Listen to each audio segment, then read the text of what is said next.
नमस्कार दोस्तों, मेरा नाम है प्रदीप चौहान। बात समझनी है तो पूरी सुननी होगी। दोस्तों, यूं तो मैं किसी नेता के जन्मदिन या उस पर कोई वीडियो या इस तरह की बातचीत नहीं करता, लेकिन आज प्रियंका गांधी का 54वां जन्मदिन था और मुझे लगा प्रियंका गांधी पर इस मौके पर बात करना ज़रूरी है, क्योंकि प्रियंका गांधी पिछले एक साल में कुछ इस कदर उभर कर आई हैं, वो नेता बनकर आई हैं जिसकी कांग्रेस को बहुत सख्त जरूरत थी, और वो था ये। को इसमें बिठाओगे मुझे तो मेरा अपहरण करोगे। ये है लीगल स्टेटस तुम्हारा, समझे? मत समझो कि मैं नहीं समझती। अभी तो अरेस्ट करो। अरेस्ट करो अरेस्ट। हम खुशी से जाएंगे तुम्हारे हमने साथ। अगर कोई गलती कर ये रखी जो है, जबरदस्ती घेर रहे हो, ढकेल रहे हो ना, इसमें आप physical assault, attempt to kidnap, attempt to molest, attempt to harm, समझे? समझती हूँ मैं सब कुछ। छू के देखो मुझे, जाके अपने अफसरों से और अपने मंत्रियों से जाके वारंट लाओ, ऑर्डर लाओ, समझे? मैं शेरनी हूँ, शेरनी। जी हाँ, हंस रही थी प्रियंका गांधी, लेकिन बात सही कही उन्होंने कि वो कांग्रेस की शेरनी बन चुकी है। इस वक्त दरअसल कांग्रेस में अगर किसी का तहलका बीजेपी में है ना, तो सबसे ज्यादा प्रियंका गांधी का है। प्रियंका गांधी का जैसा ऑरा, प्रियंका गांधी का जैसा कॉन्फिडेंस, प्रियंका गांधी के जैसा रुतबा, प्रियंका गांधी के जैसी फैन फॉलोइंग और प्रियंका गांधी जैसी दहाड़ बीजेपी के खिलाफ कांग्रेस में बहुत मिसिंग थी। अकेले राहुल गांधी आवाज उठाते थे, लेकिन राहुल गांधी में वो जो बोलने की क्षमता है, या यूं कहें कि वो बोलते उतने अच्छे नहीं हैं, उसकी वजह से कहीं ना कहीं चीज़ें थोड़ी सी हल्की लगती थी। बाकी कोई बहुत शानदार प्रवक्ता अगर कांग्रेस में था तो वो नपे तुले शब्द देता था। महिला चेहरा तो कोई बड़ा था ही नहीं। अकेली प्रियंका गांधी ने वो सारी कमी पूरी कर दी। महिला चेहरा पहले सोनिया गांधी हुआ करता था, लेकिन सोनिया गांधी को भी भाषा की दिक्कत थी, आपको मालूम है। लेकिन प्रियंका गांधी में एक भी चीज कोई ऐसी नहीं दिखती जो लगता कि यार यहां थोड़ी सी इंप्रूवमेंट की जरूरत है। वो शानदार भाषण देती है, शानदार उनका व्यक्तित्व है, शानदार उनकी फॉलोइंग है, शानदार उनकी जवाबदेही है, और शानदार हाजिर जवाब है, और शानदार तरीके से अगले को सवाल उठाकर चुप करा देती है। यही तो बीजेपी का इलाज है।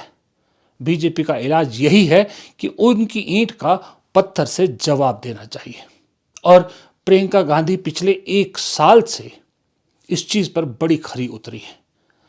अब कभी कभी मुझे ऐसा लगता है कि प्रियंका गांधी ने अपने जीवन के इतने साल क्यों व्यर्थ कर दिए।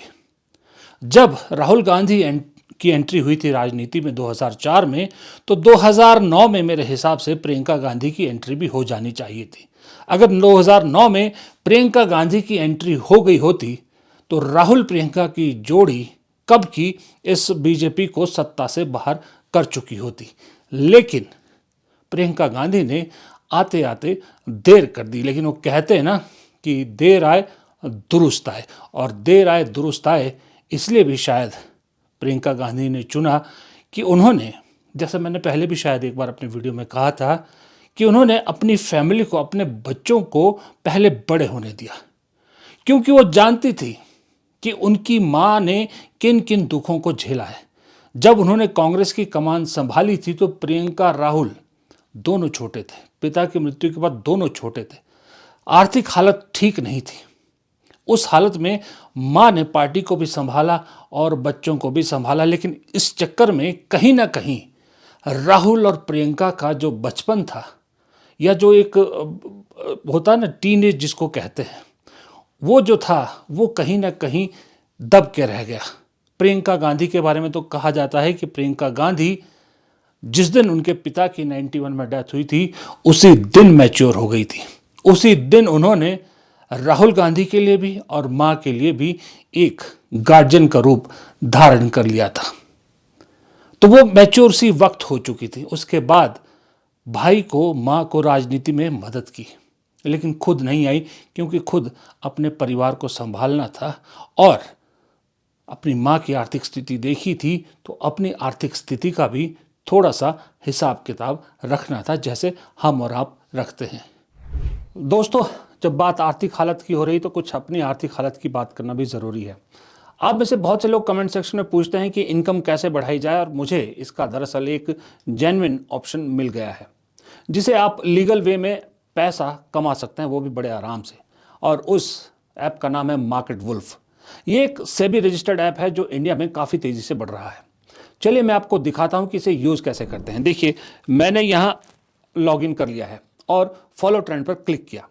इसमें आपको रियल टाइम में वो ट्रेड्स दिखते हैं जिसमें लोगों ने प्रॉफिट बनाया और आप ये प्रॉफिटेबल ट्रेड्स एक टैप में ट्रेड कर सकते हो। ये देखिए, मैंने बस क्लिक किया फॉलो ट्रेंड पर, ट्रेड को प्लेस किया और बस ट्रेड शुरू हो गया। यहाँ आप काफ़ी छोटे अमाउंट से ट्रेडिंग की शुरुआत कर सकते हैं, जहाँ दूसरे ऐप पर 3 गुना ज़्यादा पैसे आपसे मांगे जाते हैं। और जिनको डर लगता है ना कि बड़ा नुकसान हो गया तो क्या करेंगे, उसका भी सॉल्यूशन है इनबिल्ट स्टॉप लॉस फीचर। मतलब जैसे ही लॉस एक लेवल तक पहुंचता है, ये खुद स्टॉप लगा देता है ताकि आपका ज़्यादा नुकसान ना हो। देखिए, प्रॉफिट ट्रेंड के हिसाब से मूव कर रहा था, मैंने स्टॉप ट्रेड क्लिक किया और बस 1306 का प्रॉफिट बुक हो गया, वो भी इतने कम समय में।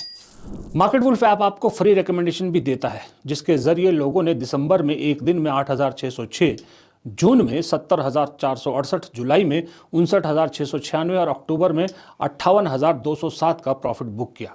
और इस प्रॉफिट पर मार्केट वुल्फ का कोई कमीशन भी नहीं लगता है। इस पूरी फैसिलिटी को आप सिर्फ 99 रुपये की लाइफ टाइम में यूज़ कर सकते हैं, सुबह 9 बजे से लेकर रात 12 बजे तक। मार्केट वुल्फ ऐप के 20 लाख से ज़्यादा डाउनलोड ऑलरेडी हो चुके हैं और लोगों ने अपना फाइनेंशियल फ्यूचर सिक्योर कर लिया है। लिंक डिस्क्रिप्शन में है और कमेंट में भी पिन किया है, तो जाइए इस मार्केट वुल्फ ऐप को अभी चेक कीजिए। तो वापस प्रियंका गांधी पे लौटते हैं। प्रियंका गांधी ने दोनों अपने बच्चों को बड़ा होने दिया। अभी आपको मालूम है, प्रियंका गांधी के बेटे की सगाई की खबर क्या ही, पूरी मीडिया ही दीवानी हो गई। ऐसा लगता था कि सबसे बड़ी खबर उन्हें वही मिल रही है। प्रियंका गांधी ने आने से पहले, चुनावी राजनीति में आने से पहले, अपने आप को बहुत बार टेस्ट किया है। जी हाँ, प्रियंका गांधी ने अपने आप को बहुत बार टेस्ट किया। पहले अपने पिता, फिर अपनी माँ, फिर अपने भाई की चुनावी मैनेजमेंट करके उन्होंने बहुत अपने आप को टेस्ट किया कि मुझ में क्या कमियां हैं और क्या सुधार की ज़रूरत है। फिर उन्होंने एक बार थोड़ा सा, मुझे लगता है, इमोशनल होके फैसला किया। फैसला भी क्या, फैसले पे हामी भरी। वो थी जब उन्हें उत्तर प्रदेश का इंचार्ज बनाया गया। प्रियंका गांधी को बाद में मालूम हो गया था कि दरअसल वो उनसे एक गलती हो गई, क्योंकि इतने बड़े प्रदेश की जिम्मेदारी लेने के लिए वो तब तैयार नहीं थी। संगठन में इतनी मजबूती उनके नहीं आई थी संगठन को चलाने के तौर पे कि उत्तर प्रदेश जैसे बड़े राज्य की जिम्मेदारी ले लेती। अगर उस वक्त किसी छोटे राज्य की जिम्मेदारी लेती तो शायद प्रियंका गांधी 2019 में ही राजनीति में आ चुकी होती। और 2025 तक इंतजार उन्होंने इस किया कि उत्तर प्रदेश की जो हार है वो प्रियंका गांधी आज तक नहीं भूली है। प्रियंका गांधी के जानकार कहते हैं, जो उनके नज़दीकी लोग हैं, वो कहते हैं आज भी उनके दिल में वो टीस है कि उन्होंने शानदार नारे गढ़े, लड़की हूँ लड़ सकती हूँ, इस तरह का एक कैंपेन दिया जो मेरे हिसाब से आज तक की भारत की चुनावी राजनीति में सबसे खूबसूरत नारा था, लड़की हूँ लड़ सकती हूँ। अक्सर आज भी, सबसे ताज़ा उदाहरण बिहार है, आज भी हम इस देश में महिलाओं को चुनाव के दौरान एक उस तरह से, मतलब वोट बैंक की तरह इस्तेमाल करते हुए देखते हैं। अभी बिहार में 10,000 महिलाओं के खाते में डाले गए। इसका मतलब बीजेपी जानती थी कि पैसे से महिलाओं का वोट खरीदा जा सकता है। अब असम में भी यही हो रहा है और बहुत सी स्टेट में पहले भी बीजेपी ने ये किया है।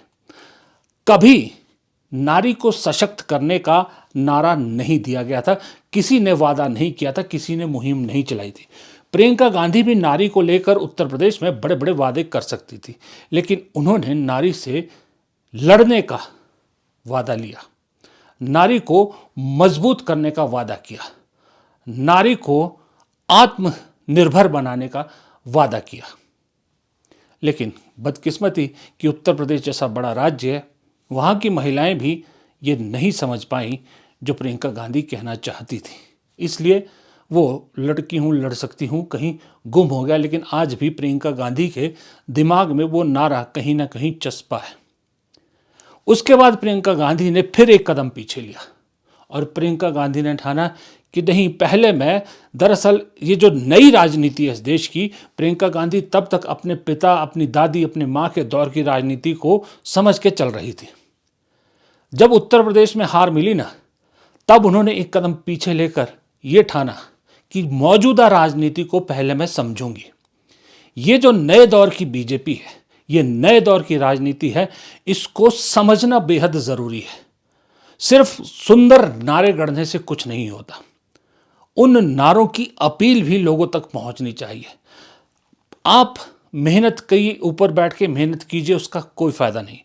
जब तक आपकी टीम तैयार नहीं होती, जब तक आपका संगठन उस लेवल का तैयार नहीं है कि आपकी बात को आगे पहुंचा सके, तब तक कोई जिम्मेदारी लेने का फ़ायदा नहीं। इसलिए प्रियंका गांधी ने संगठन में टाइम गुजारा।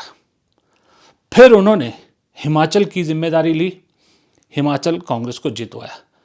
कर्नाटक की जिम्मेदारी ली, कर्नाटक जितवाया। तेलंगाना की जिम्मेदारी ली, तेलंगाना जितवाया। उनके बायोडाटा में अगर उत्तर प्रदेश को छोड़ दें तो सारी जो राज्य हैं वो जीत के रूप में दर्ज होते हैं। अब असम का उन्होंने जिम्मा लिया है। पहली बार गांधी परिवार से कोई स्क्रीनिंग कमेटी का चेयरपर्सन बना है। जब प्रियंका गांधी को लगा कि वो मौजूदा राजनीति के इस दौर को समझ चुकी हैं या समझने के काफ़ी नज़दीक हैं और जिस भाषा में जवाब देना चाहिए वो भाषा वो समझ चुकी हैं, और ऊपर से सोने पे सुहागा ये कि मौका भी था, दस्तूर भी था कि वायनाड की सीट भाई को खाली करनी पड़ रही थी या फिर रायबरेली की खाली करनी पड़ती। तो रायबरेली, क्योंकि राहुल गांधी को अगला प्रधानमंत्री इस देश के रूप में इस देश में देखा जाता है कि जब भी गैर बीजेपी सरकार बनेगी, राहुल गांधी प्रधानमंत्री होंगे, तो जाहिर सी बात है रायबरेली उनके लिए छोड़ना, जो पारिवारिक सीट है उसको छोड़ना आसान नहीं था। तो वायनाड के लिए फिर उन्होंने प्रियंका गांधी को राज़ी किया और प्रियंका गांधी मान गई और प्रियंका गांधी ने स्टेप चुनावी राजनीति में लिया।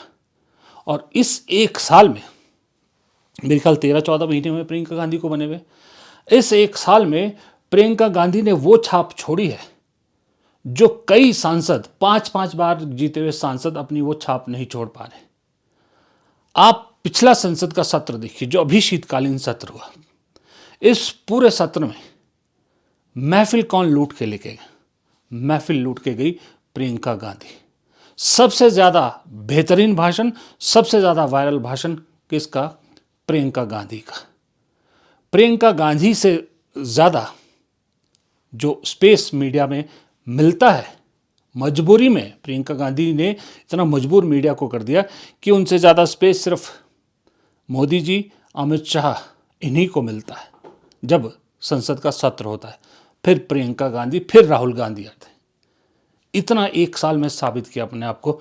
और राहुल गांधी जब सदन में भाषण देते हैं, वो अपनी चीज़ें रखते हैं, फैक्ट्स लेके आते हैं, वो बात रखते हैं, दावे करते हैं और सच्चाई जो भी आंकड़े होते हैं वो रखते चले जाते हैं।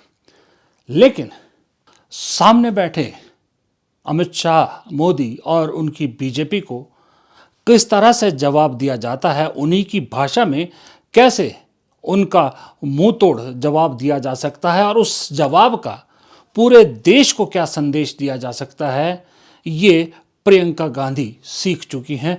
और मुझे ये कहने में कतई गुरेज नहीं है कि प्रियंका गांधी का ये आर्ट राहुल गांधी को भी सीख लेना चाहिए। आप नेताजी के लफ्ज नहीं सुनना चाहते? बंगाल का चुनाव आ रहा है, सुनिए सुनिए सुनिए सुनिए। हाँ, कोई बात नहीं, हम तो देश के लिए हैं, हम देश के लिए हैं। आप चुनाव के लिए हैं, हम देश के लिए हैं। हम जितने भी चुनाव हारे, हम यहाँ बैठे रहेंगे और आपसे लड़ते रहेंगे और आपकी विचारधारा से लड़ते रहेंगे। अपने इस देश के लिए, अपनी इस मिट्टी के लिए लड़ते रहेंगे। आप हमें रोक नहीं सकते।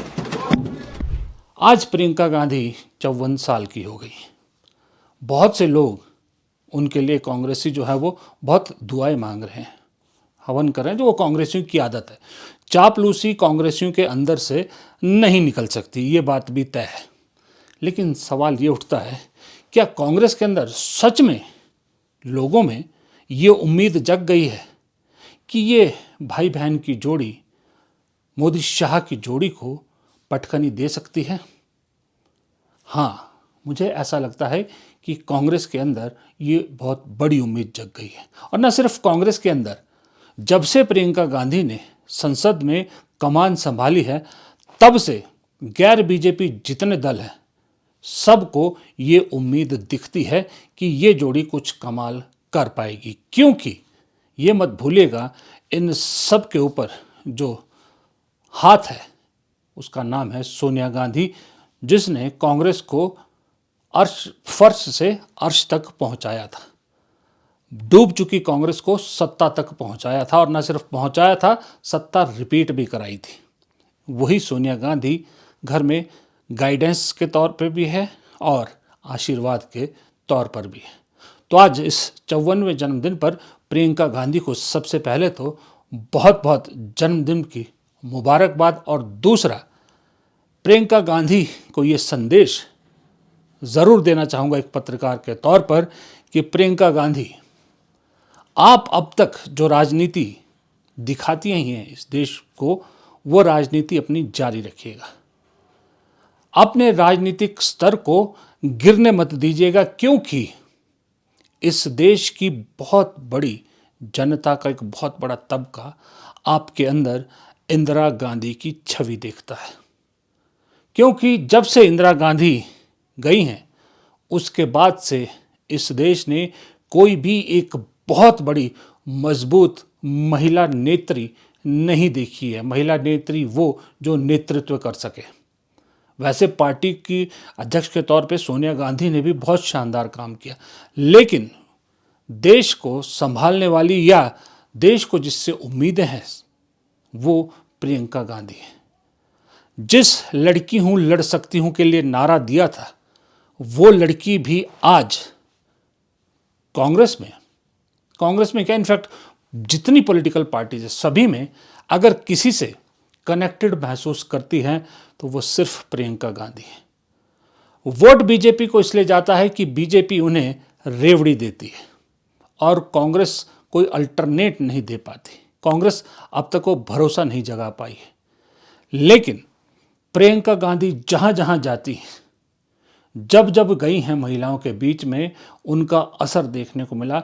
वहाँ वहाँ वोट कांग्रेस के साथ जुड़ा है, महिलाएं कांग्रेस के साथ जुड़ी हैं। इसलिए लड़की हूँ लड़ सकती हूँ को बढ़ाकर अब महिला हूँ लड़ सकती हूँ तक प्रियंका गांधी को पहुँचना होगा। तभी कांग्रेस भी उस बात पे खरी उतरेगी जो थोड़ी देर पहले मैंने आपको सुनाई थी, जो प्रियंका गांधी ने संसद में कही थी कि आप चुनाव के लिए हैं, हम देश के लिए हैं, हम जितने मर्जी चुनाव हारे लेकिन यहाँ खड़े रहेंगे और आपसे सवाल पूछते रहेंगे। यही है प्रियंका गांधी का पूरा सार। वो लड़की जो कभी कहती थी कि अपने पिता को जब मैंने टुकड़ों में देखा, उससे नाराज़ थी उस वजह से इस देश से, आज वही देश प्रियंका गांधी की तरफ आशा भरी नज़रों से देख रहा है। फिलहाल इस वीडियो में इतना ही। जाते जाते आपको एक बार फिर याद दिला दूं कि मार्केट वुल्फ ऐप के 20 लाख से ज़्यादा डाउनलोड ऑलरेडी हो चुके हैं। लिंक मेन कमेंट में पिन किया है, बस क्लिक करके डाउनलोड करिए और शुरू हो जाइए। फिलहाल इस वीडियो में इतना ही। अगर वीडियो पसंद आया हो तो लाइक कीजिएगा, शेयर भी कर सकते हैं आप, लेकिन लाइक ज़रूर कीजिएगा। कमेंट बॉक्स में अपना राय ज़रूर रखिएगा, और चैनल को सब्सक्राइब नहीं किया है तो चैनल को सब्सक्राइब भी ज़रूर कीजिएगा। नमस्कार।